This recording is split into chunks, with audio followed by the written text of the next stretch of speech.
ایک بار جبرائیل رسول خدا کے پاس آئے تھے، اور بعض روایتوں میں ہے کہ معراج کے سفر میں رسول خدا جبرائیل ساتھ ساتھ چلے تھے نا، کہاں تک؟ وہ بیری کے درخت تک۔ تو اس میں رسول نے پوچھا، لمبا سفر ہے، باتیں کرتے ہیں، یہ کیا ہے؟ رسول نے کہا کہ اے جبرائیل، فرشتے بھی کبھی ہنستے ہیں، وہ ہے خوشی والا ہنسنا جو امام کے چہرے پہ تھا، اور یہ ہے کیا جو کل میں کہتا موکری والا ہنسنا، موکری بھی نہیں کہیں گے۔ کہا کہ یا رسول اللہ، ہاں فرشتے ہنستے بھی ہیں، روتے بھی ہمیشہ؟ کہا نہیں، صرف 3 موقعوں پہ ہنستے ہیں، 3 موقعوں پہ روتے ہیں۔ تو امام نے کہا کہ ہنستے کب ہے؟ اب یہ میری حدیث پہلے سمجھ میں نہیں آتی تھی، کیونکہ پرانے زمانے کا جو پورا لائف اسٹائل تھا، اس میں حدیث کا پہلا ٹکڑا تو فٹ بیٹھتا ہی نہیں۔ پہلے زمانے میں جب الیکٹریسٹی نہیں تھی تو مغرب اور عشاء کے بعد تو شہروں پہ قبرستان کا سناٹا، کوئی کام کر ہی نہیں سکتا ہے، آدمی اندھیرے میں جا کے سو جاتا۔ اللہ صبح، کیا ہندی میں کیا کہتے ہیں، یا اردو میں پاؤ پھٹنا، ڈان، فجر کا وقت، تب لوگ گھر سے نکلتے۔ جبرائیل کہہ رہے ہیں کہ فرشتے ہنستے ہیں جب دیکھتے ہیں کہ ایک آدمی سارا دن لغویات، فضول کاموں میں لگا رہا، گھر آیا، کھانا وانا کھایا، نماز پڑھی، پھر ایک مرتبہ لغویات شروع ہو گئی۔ تو میں سوچتا تھا کہ یہ تو حدیث جس زمانے کی ہے وہاں تو کوئی گنجائش ہی نہیں، عشاء کے بعد لوگ سوتے تھے، فجر کے وقت قریب اٹھتے، لیکن جب سے اب یہ فیس بک اور یہ آئی فون اور جب یہ ٹی وی اور یہ یوٹیوب آیا تو دن سے زیادہ رات کے وقت اب لغویات ہوتی ہے، فرشتے ہنستے۔ سارا دن تم نے اللہ کی مخالفت کی پیٹ نہیں بھرا کہ رات جو بچی تھی اس کے اندر بھی تم اللہ کے خلاف چلے؟ ہمارا سوشل میڈیا کے اوپر سلسلہ چل رہا، وہاں فرشتے ہنس رہے ہیں، تو مولانا یہ تو بہت بڑی عبادت ہے، فرشتوں کو ہم ہنسا رہے ہیں۔ اور اس کے بعد کہا کہ فرشتے ہنستے ہیں جب ایک آدمی کا ایک مکان بن گیا، ایک جائیداد ہو گئی، اس کا ایک سورس آف انکم ہو گیا، پیٹ نہیں بھرا، دولت کے بھوکے کا پیٹ نہیں بھرتا، اب دوسرا مکان بنا جی، یہ رہنے کے لیے ہے تو وہ انویسٹمنٹ کے لیے، تو دوسرا بنا تو تیسرا بنانا ہے، تو تیسرا بنا تو چوتھا بنانا۔ فرشتے ہنس، یہ سب یہاں چھوڑ کے جاؤ گے، لے کے تو نہیں جاؤ گے نا، ضرورت پوری ہو گئی پھر بھی سلسلہ نہیں رک رہا۔ اور تیسرا تو آپ کو یاد ہوگا کہ میں اکثر پڑھتا ہوں، جب کسی عورت کو قبرستان میں لے جا کے دفن کیا جاتا اور ایک آواز لگتی ہے کہ سارے نامحرم ہٹ جائے، جو خالی محرم ہے وہ آ کے اس کا دیدار کرے، پھر اس کو چھپایا جاتا ہے، بڑی احتیاط کی جاتی ہے اس عورت کے لیے، جبکہ آلریڈی وہ کفن میں ہوتی ہے، کفن ایک فل فلیج حجاب، اس کے باوجود یہ احتیاط ہوتی ہے۔ فرشتے ہنستے ہیں جب زندگی میں دیکھنے کے قابل تھی تو اس وقت سب کو دکھا رہا ہو، سب کو دکھا رہی ہے اپنے آپ کو، بال بھی کھلے ہیں، جسم بھی کھلا ہے، ماہیں بھی کھلی ہے، گردن بھی کھلی ہے، وہاں کوئی نہیں کہتا کہ صرف محرم دیکھے نامحرم۔ اور جب دیکھنے کے قابل ہی نہ رہی، کوئی انتہائی مریض ذہن کا آدمی ہوگا جو میت عورت کے بارے میں کوئی برا خیال رہا ہے، جب کوئی دیکھنے کو تیار نہیں ہوگا، کچھ دیر بعد سڑ جائے گی تو سارا حجاب یاد آ رہا ہے۔ فرشتے ایک مرتبہ ہنس رہے ہیں کہ یہ کیا جوک ہو رہا ہے، یہ کیا مذاق ہو رہا ہے۔ کل میں نے عرض کیا تھا نا، یہ والی الٹی کھوپڑی امام کے ماننے والوں کے پاس نہیں ہوتی ہے، ان کے پاس ہوتی ہے، جو کہتے ہیں فلاں صاحب فرار نہیں ہوئے، تشریف لے۔ اور اس میں بھی ایک جملہ کہنا وہ لوگ بھول جاتے ہیں کہ نہیں، وہ تشریف لے گا، مرسیڈیز ان کے لیے لائی گئی تھی، اس میں آرام سے بیٹھے تو پھر وہ تشریف لے کے جا رہے ہیں۔ لیکن آل محمد کے ماننے والے وہ اس قسم کی چیز کہ اب جیسے اس نے کہا کہ وہ جب تک دیکھنے دکھانے کے قابل ہے تو اپنے آپ کو نہیں چھپا رہی ہے، اس وقت تو اتنا ایکسپوجر۔ فرشتے ہنس رہے ہیں اور فرشتے روتے ہیں، 3 مرتبہ روتے ہیں۔ کہا پہلی مرتبہ اس وقت روتے ہیں کہ جب کوئی شخص علم دین حاصل کرنے نکلے اور دور دراز کے علاقوں میں جائے۔ دیکھیں آج کل ٹریولنگ اتنی آسان ہو گئی کہ اگر کوئی قم نجف میں تعلیم حاصل کر رہا ہے تو ودن 10 آورز 12 آورز وہ یہاں آ جائے۔ پہلے زمانے میں ہندوستان سے لوگ تعلیم حاصل کرنے جاتے تھے، 3 مہینے کا ٹریول ہوتا تھا، 10 سال وہ اپنے گھر نہیں آ سکتے تھے، نہ پوسٹ کا سسٹم تھا، نہ یہ فون کا سسٹم تھا۔ وہاں آئیں گے، جائیں گے، 6 مہینے گزریں گے، ہمیں تعلیم میں بہت پیچھے رہ جائے، بالکل وہ اکیلا ہوتا ہے وہاں حوضے کے اندر، اور اپنے گھر سے کوئی کانٹیکٹ بھی نہیں ہوتا۔ خط آ جاتے تھے کبھی کبھار، وہ والے خط، یہ پوسٹ والا سسٹم نہیں، وہ جو قاصد خط لے کے آتا۔ تو بعض علماء کے حالات میں خط اٹھا کے مٹکے میں ڈال دیتے تھے کہ پڑھنا بھی نہیں، کوئی ایسی خبر نہ ہو کہ جانا پڑے۔ تو کہا جب ایسا آدمی غربت کی عالم میں مارا جائے تو فرشتوں کی آنکھوں میں آنسو آتے ہیں، ایک یہ۔ اس کے بعد کہتے ہیں کہ جب کسی کی اولاد نہیں ہو رہی، اچھا اگر اولاد نہ ہو رہی ہو نا، میں نے اس سے پہلے بھی پڑھا تھا، آج بھی دعا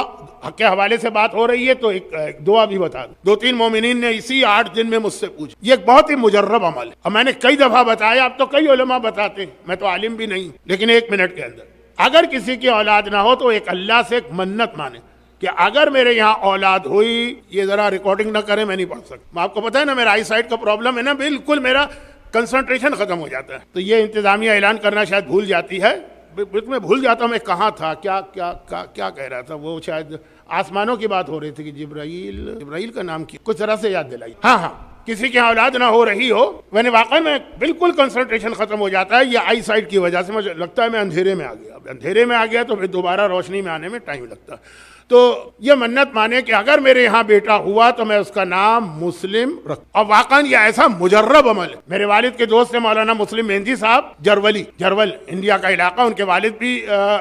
بہت بڑے عالم تھے، اکبر مہندی جرولی، پھر مسلم مہندی جرولی، انہوں نے خود مجھے بتایا میرے والد کی اولاد نہیں تھی، انہوں نے میرا نام مسلم رکھا، میں تمہارے سامنے، اس وقت ان کی عمر 75 سال، اور اس کے علاوہ یہ ایک منت، اور جس نے یہ منت بتائی ہے وہ اپنے زمانے کے عظیم ترین مرجع تھے، آغا ابو الحسن اصفہانی۔ آج اگر آپ زیارت کو جائیں نا تو بغداد سے کچھ فاصلے پر ایک جگہ ہے سلمان پاک، جہاں سلمان فارسی کی قبر، اور سلمان فارسی کے بالکل برابر حذیفۃ الیمانی کی قبر ہے دوسرے ہال میں، وہاں پہ ایک بہت بڑی فوٹو۔ حذیفۃ الیمانی کہیں اور دفن تھے، ان کی قبر میں پانی آنے لگا، یہ ابھی کی بات ہے، 100 سال بھی نہیں ہوئے، 90 سال۔ انہوں نے اس وقت کے بادشاہ کے خواب میں، جو فیصل تھا عراق کا بادشاہ، جس کا بیٹا فیصل ثانی پاکستان دورے پہ آیا تھا 58 میں، بعد میں مارا گیا تھا، تو اس فیصل کے خواب میں 3 رات آئے کہ مجھے اس پانی سے بچاؤ، اور کسی کی کچھ سمجھ میں نہیں آ رہا تھا، تو آغا ابو الحسن اصفہانی اس وقت مر گئے، وہ یہ لکھا ہوا ہے، پورا واقعہ بھی لکھا ہے، فوٹو بھی۔ انہوں نے کہا قبر کھولو، پیغمبر کا صحابی اور وہ نیک صحابی جس کو رسول نے منافقوں کے نام بتائے، اور ایک صاحب بہت گھبرا کے پوچھتے تھے میرا نام ہے کہ نہیں ہے، میرا نام ہے کہ نہیں ہے، تو وہ میت نکالی، بالکل ٹھیک ٹھاک میت۔ پھر عراقی آرمی نے ان کو گارڈ آف آنر پیش کیا، سیلوٹ کیا، اور پھر وہ لا کے یہاں دفن کیے گئے، تو اس کی پوری تصویر بھی، پورا واقعہ نیچے لکھا، صرف نام نہیں ہے، صرف یہ ہے کہ بادشاہ نے اس وقت کے مرجع سے پوچھا، وہ عظیم مرجع، یہ ان کا بتایا ہوا، عمل کر کے دیکھیے گا۔ میں تو کم از کم 15 ایسے بچوں کو جانتا ہوں جن کا نام مسلم ہے، اور اس لیے ہے کہ ان کے والدین کی اولاد نہیں ہوتی، اور میری مجلس سن کر یا کسی اور عالم کی مجلس سن کے انہوں نے منت مانی، اور اس منت کا اصول وہی، یعنی اس منت کا فلسفہ وہی ہے جو جناب عباس کے باب الحوائج ٹائٹل کا، ادھر نہیں جا رہا ہوں، وہ یہ ہے کہ جناب مسلم کی اولاد دنیا میں ختم۔ کیسے ختم ہو گئی؟ جتنی ان کی اولاد تھی سب کربلا میں شہید ہوئے یا کوفے۔ اللہ نے کہا مسلم تو نے اپنی ساری اولاد میرے حکم پہ قربان کی ہے، اب تیرے حکم پر قیامت تک جو اولاد مانگے گا میں اس کو اولاد دوں گا۔ یہ اللہ کا ایک اصول ہے، اللہ کسی کا احسان باقی نہیں رکھتا، اگرچہ لفظ اچھا نہیں استعمال کیا میں، تو یہ جناب مسلم کا نام اس لیے، مسلم کے نام پہ من، تو اب جبرائیل کہتے ہیں کہ اب کسی کے اولاد نہیں ہے، اس نے بہت دعائیں کی، بہت کوشش کی، پھر بیٹا ہو گیا، اب کئی سالوں بعد ہوا، یہ لوگ ادھیڑ عمر کے ہو گئے، مڈل ایج، اب ان کے دل میں ہے کہ بیٹا جوان ہوگا، پھر ہم مریں گے تو یہ ہماری میت اٹھائے گا، ساری چیزیں کرے گا، الٹا ہو گیا، معلوم ہوا کہ بوڑھے باپ بیٹھے رہے، ماں بیٹھی رہی، بیٹا مر گئے، اور اس وقت جو بوڑھے ماں باپ کے دل پہ کیا قیامت گزرتی۔ جناب علی اکبر کی جس دن شہادت کی مجلس ہے، جو مرثیے پڑھے جاتے ہیں نا، جوان بیٹے کا مرنا، تو وہ والی کیفیت، ان ماں باپ کی حالت دیکھ کر فرشتوں کی آنکھوں میں آنسو آتے، روتے، ساری امید۔ اور یہ ابو ذر غفاری کا واقعہ ہے نا، بیٹا مر گیا، باپ بیٹھا رہا، یعنی ابو ذر زندہ رہے، ان کے بیٹے مر گئے، لیکن کہیں اور چلے جاؤں۔ تیسرا موقع جب روتے، کہا جب کوئی یتیم ہو جائے، اس کا باپ مر جائے، اور وہ رات کو سوتے، تو چھوٹا بچہ رات کو سوتے سوتے گھبرا کے اس کی آنکھ کھل، شاید اس نے خواب میں باپ کو دیکھا ہو، یہ حدیث میں نہیں ہے، لیکن گھبرا کے آنکھ، اور وہ اپنے باپ کو یاد کرے، اور جو اس کی نگرانی کے لیے دائی رکھی گئی ہے، وہ اس کو ڈانٹ کے کہے کہ خاموش ہو جا، تیرے رونے سے میری نیند خراب ہو رہی۔ اس وقت جس طرح سے بچہ ڈر کے خاموش بھی ہوتا ہے، اور کلیجہ اس کا رو رہا ہوتا، فرشتوں کی آنکھوں میں آنسو۔ یہ عام بچے کی بات ہو رہی، اور اگر کوئی رسول کی اولاد میں ایسی یتیمہ ہو، ننھی سکینہ باپ کا نام نہیں لے سکتی، یا تماچے لگتے ہیں یا کوڑے پڑتے ہیں، لیکن آج جناب سکینہ کے مصائب نہیں پڑھنا ہے، وہ 2 دن پہلے پڑھ، آج مصائب یہ پڑھنا ہے کہ یہ جو امتحان کی باتیں تھی نا، یہ تینوں جن میں فرشتے روتے ہیں، یہ کربلا والوں پہ پوری اتری کہ نہیں اتری؟ عالم غربت میں پورا گھرانہ مارا، کیا یہاں بوڑھی ماؤں کے سامنے ان کے جوان بیٹوں کے لاشیں نہیں اٹھ؟ اور کیا یہاں کے یتیموں کو کبھی گھڑکی، کبھی ڈانٹ، کبھی تماچا، کبھی کوڑا نہیں پڑا؟ ایک پر فرشتے روتے ہیں جبکہ وہ ایک عام سا انسان ہو۔ کہا جس کی رگوں میں رسول کا خون ہو، جنہوں نے شیر فاطمہ کو غذا بنایا ہو، جن کی رگوں میں علی کا خون ہو، وہ ننھے بچے، وہ ان جوان کے والدین۔ مگر جب یہ کربلا کے مصائب کا یہ مرحلہ آتا ہے نا، آپ کو بھی، اور جو میں نے 5 دن مصائب کا آخری جملہ ہمیشہ پڑھا، اسی کانٹیکسٹ میں ہر ایک کو ایک ہی پرسنالٹی یاد ہے۔ یعنی میں بات کر رہا ہوں یہ کربلا کے مظلوموں کی، جب سکینہ پہ ظلم ہو تو سکینہ کو کون یاد آتا ہے، جب زینب پہ ظلم ہو تو زینب کو کون یاد آتا ہے، جب لیلا کو ظلم ہو تو